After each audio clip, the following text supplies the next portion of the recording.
Is the only glue that sticks the opposition together. We also have Desh Ratan Nigam ji with us here on the broadcast.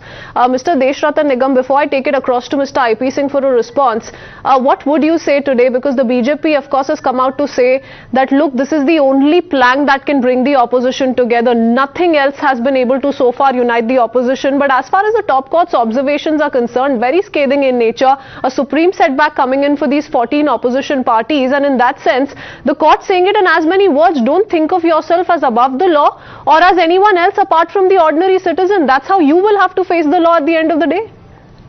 Yes, absolutely, Kitson. That once the Supreme Court made observations, they were quite scathing. It's a lesson for political parties that corruption should not be the glue of unity, as pointed out by Mr. Tom Vadakkan. Rather, you should be united on certain policies or ideologies. But if you look at all these cases, except very few, against Samajwadi, the cases were started on the complaint of Mayawati. Against Mayawati, they were started by the complaint of Samajwadi Party. Against Mamata Banerjee, the complaints are by Congress. Against Congress, many of the complaints are by Mamata Banerjee. These are old cases. Only ED is doing its duty.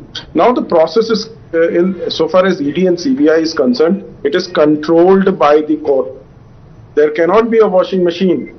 The process has to be controlled by the court, and the courts control the process. Legally speaking, Mr. Desh Ratan Nigam, they were speaking of the triple test. They were talking about, whether a person is a flight risk, whether there's a reasonable apprehension of the tampering of evidence or influencing intimidation of witnesses. For arrest and remand, the petitioners were seeking the triple test. The court says, why do you think this applies to you? Why should you be not arrested given a triple test formula that perhaps has not been applied to anyone else in the past? If you legally help us understand this, sir.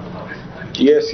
Christine, in fact, this petition was a very clever strategy and manipulative strategy to carve out a separate class for opposition politicians which are above the law, as you rightly pointed out, so far as the court observations are concerned, and they are above the ordinary people. And therefore, this is where the courts saw through, that they want a general guidelines by extrapolating statistics which only covered the politicians. So therefore, they made it very clear, you are not above the law, your rights are same as that ordinary citizens. If individual people have some problem, please come to the court individually and we'll look on merits. So to go as with a glue of corruption and then go to the court and say pass a general guidelines for politicians, opposition politicians, who they consider themselves to be superior to the others, then the process became quite vitiated and they were forced to withdraw the petition.